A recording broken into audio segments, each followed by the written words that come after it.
What's up, you guys? He gets so excited every time we get into the fucking vibe of this. We're in the trenches. What are we watching tonight, Ryan? We're watching Halloween Tonight's, 1 and 2. Yeah, it's a double feature. Rob Zombie. That's a first for Blood Brews. Excited. I'm fucking excited. So, what are we drinking for beer? Inhume. I'm assuming it means like inhumane. But check out this can, That's though. pretty cool. If I can get that glare off of there. I mean, I think that looks pretty cool. It's a 7% alcohol by volume. It's a Citra Centennial Simcoe, whatever that means.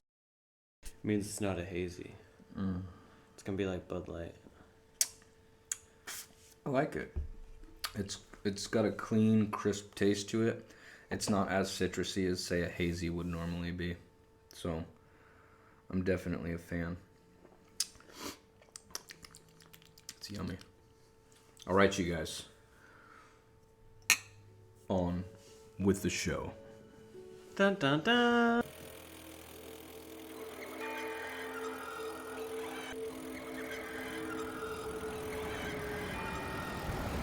All right, you guys. We are watching the first of our double feature. And I'm grateful that we are watching the second one because it kind of left me with a cliffhanger. Yeah, and I just want to get to the point. See what's going on. Starring Malcolm McDowell, Sherry Moon Zombie, Tyler Main, Scout Taylor Compton. Yep. Brad Dourif, Daniel Harris, and William Forsythe. I had to read them off of his phone because there's no way I'm going to remember all those names. Anyways, it's a 2007 Rob Zombie remake. Duh, obvious. But you know how Rob Zombie comes. He makes the movies more gritty, more just raunchy, more... It was definitely well directed and put together. Yeah, I liked it. I like that feeling of it's just more raw and in your face and just unfiltered. Kinda, yeah, it's just more fucked up. Zombie has a way of doing things that makes it just feel more, I don't know, I guess real would be the thing about it. Even the way Michael moves throughout the movie is a little bit more fast-paced than the original movies. What's your most memorable scene if you had like a... It's gonna be the intro when he... Well, it's not really the intro, but when he kills his whole family except for his little baby sister and his mom. Yeah.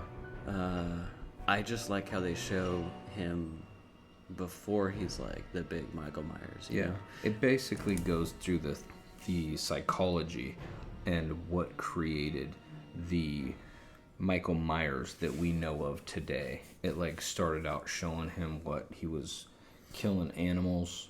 He was killing animals. He gets bullied at school and then he beats up the dude with the big piece of wood. Yeah, big branch. Big branch, but he's also being bullied at home by his stepdad. Who's drunk, piece of shit. It seems like everybody kind of treats him like shit, and so he starts. What does he even kill his hamster at the beginning too? Right? Yeah, he's like, oh, I had to flush him, and then his mom's like, oh, we'll get you a new one. Exactly. So it just kind of helps show how he became the way he is. She also didn't realize that he killed the hamster. She thought that the hamster died. Killed that motherfucker. It's like, I had to flush another one. There is nudity in this movie. There's several sex scenes. Couple cases of the boobies. Yes.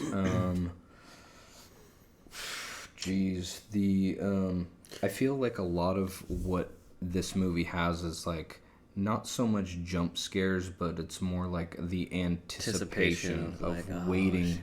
Because you can see what's about to happen, but you're they kind of let it hesitate almost right before to let you, the build-up of what's about to fucking happen. I like that, the first 3/4 of the movie, it was pretty much, Michael Myers is just there's no stopping him. He's just gonna fucking kill and fuck shit up.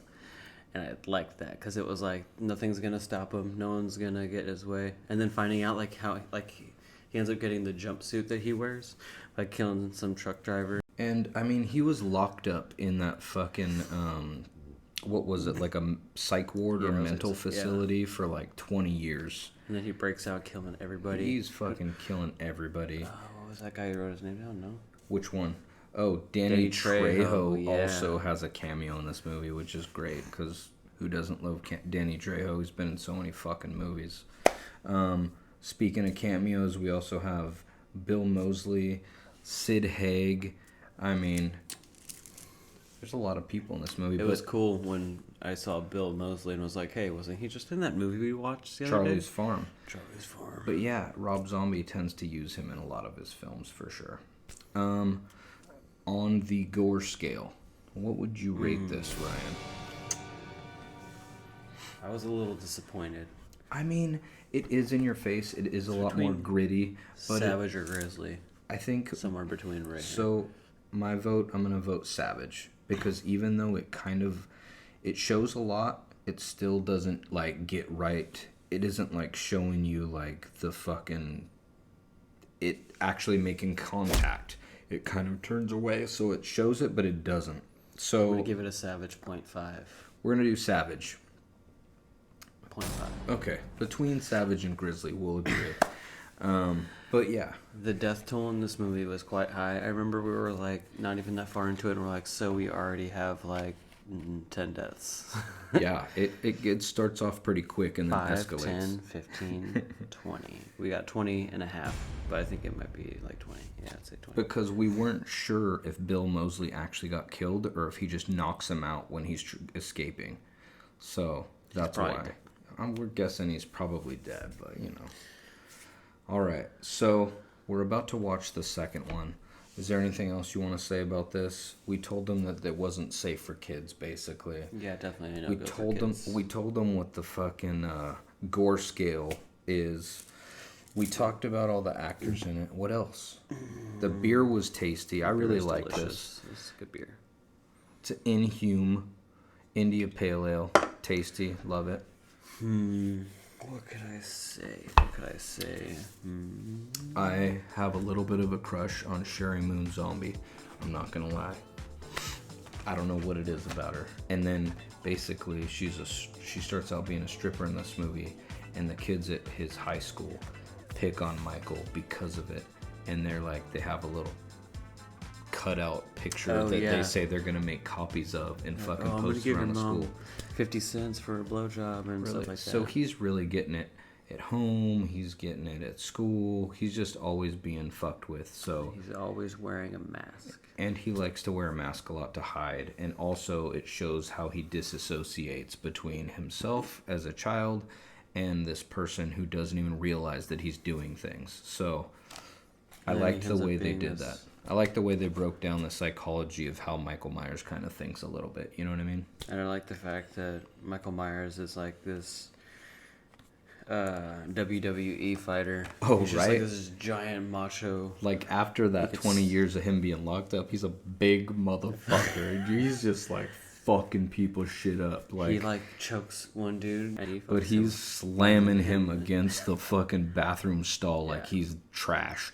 So it's pretty funny. Anyways, we're going to continue on to the second film. So we'll catch you when we get there. Oh, yes. More beer, possibly. Here we go. Definitely. What's up, guys? So we What just a total letdown. Finally finished the second in our double feature. And I got to say, I think me and Ryan are both let down by this. It just kind of... It took like a different turn towards something else, like maybe something Rob Zombie had more in his head than kind of kept with the story in my mind. It came out in 2009. It was all over the place. It was starring Malcolm McDonald, Tyler Mane, Sherry Moon Zombie, Brad Dourif, Daniel Harris, and Scout Taylor was also in this film as well as the last one. They fucked up this movie with changing actors. They changed a couple, like the young Michael Myers. They changed him, and then I'm pretty sure they changed Laurie Strode's character as well, but I'm not 100% because maybe she just looked different. But it felt like it was a different actress. it also felt like the movie just had a lot of weird I fell asleep daydream for like 5 minutes. sequences where Laurie Strode and Michael Myers were both daydreaming about their mother, Sherry Moon Zombie, who had passed, and she was like sending them messages through these weird daydream sequences, and it just felt really weird and just like I don't even know what I mean. I was trying to like it. The only thing There was more nudity. there was a little bit more nudity. The only thing that kind of saved it for me Was the intro. well, some of the death scenes were kind of. There was like 2 that were. There was good. several that were okay. You know what I mean? Well, first, what was the death count? The death toll was about 18, and then they killed the fucking. Michael Myers kills a dog and then starts eating like dog meat, which I get that he did it from the first movie, but at the same time, I don't remember him doing this in the classic movies at all, so it just felt a little different. Not only that, he was making sound effects and stuff, which I don't ever remember him hearing. Yeah, he was like grunting and stuff. I've never remember Michael Myers doing anything like that, so that kind of threw me off too. I liked the intro where Michael Myers is in the back of the van, and these 2 coroner guys crash into a cow, and this one the driver's face is just all fucked The up. cow He's dead. stops this fucking van, you guys. Like this van's going at a decent speed, and then this big ass cow stops that motherfucker, and the dude hits the windshield, instantly kills him, but the passenger's still alive. And then Michael Myers busts out of the back of the van and takes a broken piece of glass and fucking cuts this dude's head off. He takes his That was the most gruesome part for me in this movie. And they kind of show him sawing away at it, Just a little bit. which kind of made it feel like. Anyways, so since we're on that subject, what does it rate on the gore scale, in your opinion? I'm going to say it could have been savage, but it was just such a not good second movie. Like the first one, for a remake of it.